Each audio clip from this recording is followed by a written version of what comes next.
Hi, how are you doing? This is your friendly neighborhood random guy. If you found whatever you were looking for, please like and subscribe. John Herbert Dillinger, June 22, 1903 – July 22, 1934, was an American gangster during the Great Depression. He commanded the Dillinger Gang, which was accused of robbing 24 banks and 4 police stations. Dillinger was imprisoned several times and escaped twice. He was charged with but not convicted of the murder of an East Chicago, Indiana police officer who shot Dillinger in his bulletproof vest during a shootout. It was the only time Dillinger was charged with homicide. Dillinger courted publicity. The media printed exaggerated accounts of his bravado and colorful personality and described him as a Robin Hood. In response, J. Edgar Hoover, director of the Bureau of Investigation, BOI, used Dillinger as a rationale to evolve the BOI into the Federal Bureau of Investigation, developing more sophisticated investigative techniques as weapons against organized crime. After evading police in 4 states for almost a year, Dillinger was wounded and went to his father's home to recover. He returned to Chicago in July 1934 and sought refuge in a brothel owned by Anna Kumpna, who later informed authorities of his whereabouts. On July 22, 1934, local and federal law enforcement officers closed in on the Biograph Theater. When BOI agents moved to arrest Dillinger as he exited the theater, he tried to flee but was shot. The deadly shot was ruled justifiable homicide. Early life. Family and background. John Dillinger was born on June 22, 1903, at 2053 Cooper Street, Indianapolis, Indiana.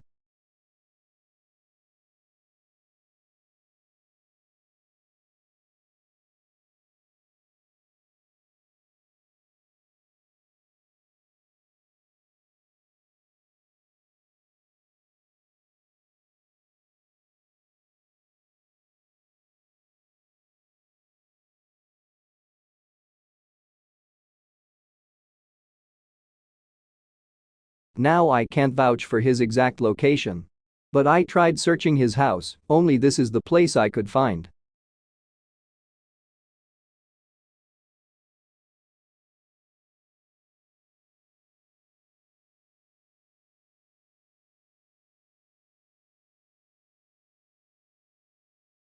The younger of 2 children born to John Wilson Dillinger, 1864-1943, and Mary Ellen Molly Lancaster, 1870-1907.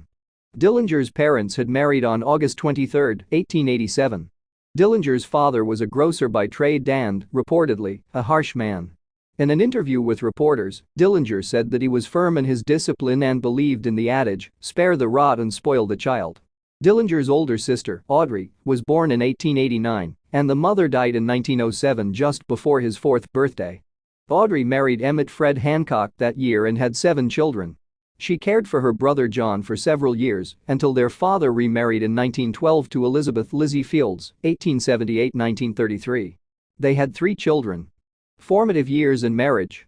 As a teenager, Dillinger was frequently in trouble for fighting and petty theft. He was also noted for his bewildering personality and bullying of smaller children. He quit school to work in an Indianapolis machine shop. His father feared that the city was corrupting his son, prompting him to relocate the family to Mooresville, Indiana, in 1921. Dillinger's wild and rebellious behavior was unchanged despite his new rural life. In 1922, he was arrested for auto theft, and his relationship with his father deteriorated. In 1923, Dillinger's troubles resulted in him enlisting in the United States Navy, where he was a petty officer 3rd-class machinery repairman assigned aboard the battleship USS Utah, but he deserted a few months later when his ship was docked in Boston. He was eventually dishonorably discharged some months later. Dillinger returned to Mooresville where he met Beryl Ethel Hovius. The two married on April 12, 1924. He attempted to settle down, but he had difficulty. Unable to find a job, he began planning a robbery with his friend Ed Singleton, who was an ex-convict. The two robbed a local grocery store, stealing $50. While leaving the scene, the criminals were seen by a minister who recognized the men and reported them to the police. During the robbery, Dillinger had struck a victim on the head with a machine bolt wrapped in a cloth and had also carried a gun which, although it discharged, hit no one. The 2 men were arrested the next day. Singleton pleaded not guilty, but after Dillinger's father, the local Mooresville church deacon, discussed the matter with Morgan County prosecutor Omar O'Hara, his father convinced Dillinger to confess to the crime and plead guilty without retaining a defense attorney. Dillinger was convicted of assault and battery with intent to rob and conspiracy to commit a felony. He expected a lenient probation sentence as a result of his father's discussion with O'Hara, but was sentenced instead to 10 to 20 years in prison for his crimes. His father told reporters he regretted his advice and was appalled by the sentence. He pleaded with the judge to shorten the sentence, but without success. En route to Morrisville to testify against Singleton, Dillinger briefly escaped his captors but was apprehended within a few minutes. Singleton had a change of venue and was sentenced to a jail term of 2 to 14 years. He died September 2, 1937. Prison time.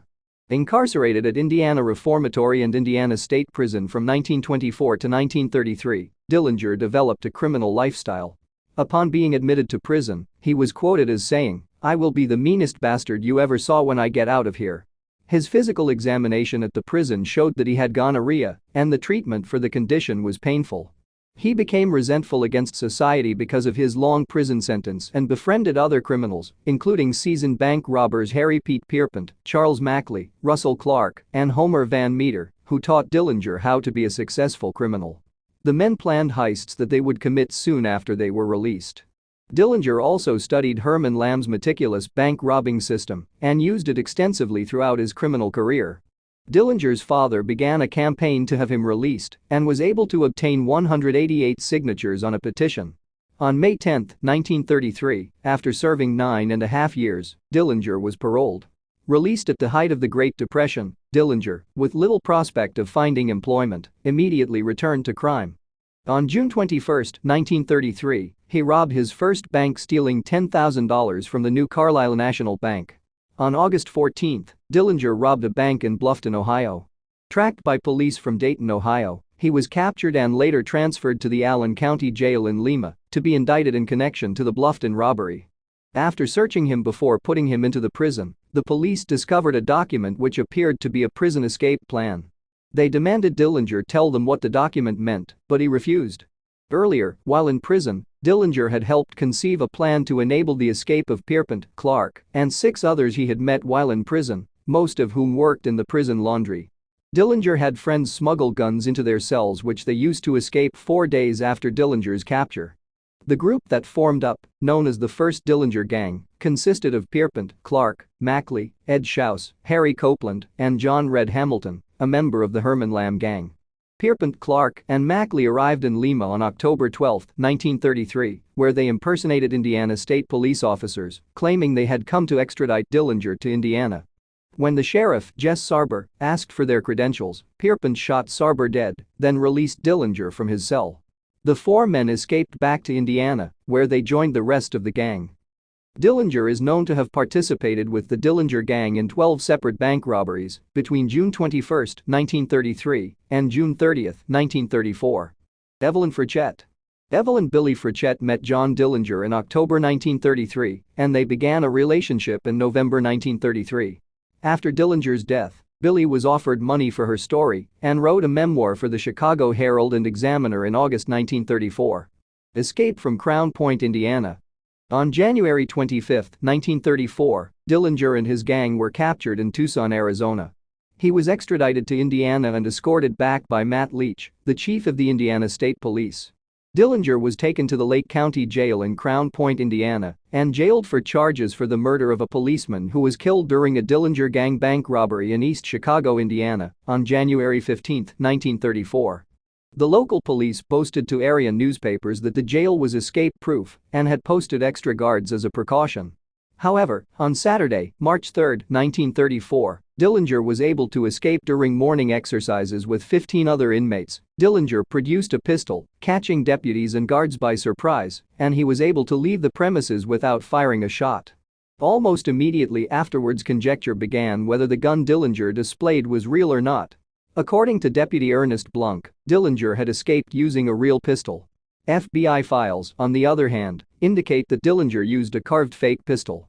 Sam Cahoon, a trustee who Dillinger took hostage in the jail, also believed Dillinger had carved the gun using a razor and some shelving in his cell. In another version, according to an unpublished interview with Dillinger's attorney, Louis Pickwitt, investigator Art O'Leary claimed to have sneaked the gun in himself. On March 16, Herbert Youngblood, who escaped from Crown Point alongside Dillinger, was shot dead by police in Port Huron, Michigan. Deputy Sheriff Charles Kavanaugh was mortally wounded in the battle and later died. Before he died, Youngblood told officers Dillinger was in the neighborhood of Port Huron, and immediately officers began a search for the escaped man, but no trace of him was found. An Indiana newspaper reported that Youngblood later retracted the story and said he did not know where Dillinger was at that time, as he had parted with him soon after their escape. Dillinger was indicted by a grand jury, and the Bureau of Investigation, a precursor of the Federal Bureau of Investigation, organized a nationwide manhunt for him. Just hours after his escape from the Lake County Jail, Dillinger reunited with his girlfriend, Evelyn Billy Frechette. According to Frechette's trial testimony, Dillinger stayed with her for almost 2 weeks. However, the two had actually traveled to the Twin Cities and taken lodgings at the Santa Monica Apartments, Minneapolis, Minnesota, where they stayed for 15 days. Dillinger then met John Red Hamilton, and the two mustered a new gang consisting of Babyface Nelson's gang, including Nelson, Homer Van Meter, Tommy Carroll and Eddie Green. 3 days after Dillinger's escape from Crown Point, the second gang robbed a bank in Sioux Falls, South Dakota. A week later they robbed First National Bank in Mason City, Iowa. Lincoln Court Apartments shootout. Setting: on Tuesday, March 20, 1934, Dillinger and Frechette relocated into the Lincoln Court Apartments in St. Paul, Minnesota, using the aliases Mr. and Mrs. Carl T. Hellman. Daisy Coffey, the landlord, testified at Frechette's trial she spent most evenings during Dillinger's stay observing what was happening. On March 30, Coffey went to the FBI's St. Paul field office to file a report, including information about the couple's new Hudson sedan parked in the garage behind the apartments. Surveillance. As a result of Coffey's tip, the building was surveilled by 2 agents, Rufus Coulter and Rusty Knowles, that night, but they saw nothing unusual, mainly because the blinds were drawn. The next morning at approximately 10:15 a.m., Knowles circled around the block looking for the Hudson, but observed nothing. He parked first on Lincoln Avenue, the north side of the apartments, then on the west side of Lexington Avenue, at the northwest corner of Lexington and Lincoln, and remained in his car while watching Coulter and St. Paul Police Detective Henry Cummings pull up, park, and enter the building. 10 minutes later, by Knowles' estimate, Van Meter parked a green Ford coupe on the north side of the apartment building. Shootout. Meanwhile, Coulter and Cummings knocked on the door of apartment 303. Frechette answered, opening the door 2 to 3 inches. She said she was not dressed and to come back. Coulter told her they would wait. After waiting 2 to 3 minutes, Coulter went to the basement apartment of the caretakers, Louis and Margaret Meidlinger, and asked to use the telephone to call the bureau. He quickly returned to Cummings, and the two of them waited for Frechette to open the door.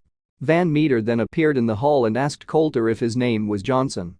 Coulter said it was not, and as Van Meter passed on to the landing of the 3rd floor, Coulter asked him for a name. Van Meter replied, "I am a soap salesman." Asked where his samples were, Van Meter said they were in his car. Coulter asked if he had any credentials. Van Meter said no and continued down the stairs. Coulter waited 10 to 20 seconds, then followed Van Meter. As Coulter got to the lobby on the ground floor, Van Meter began shooting at him. Coulter hastily fled outside, chased by Van Meter. Van Meter ran back into the front entrance. Recognizing Van Meter, Knowles pointed out the Ford to Coulter and told him to disable it. Coulter shot out the rear left tire.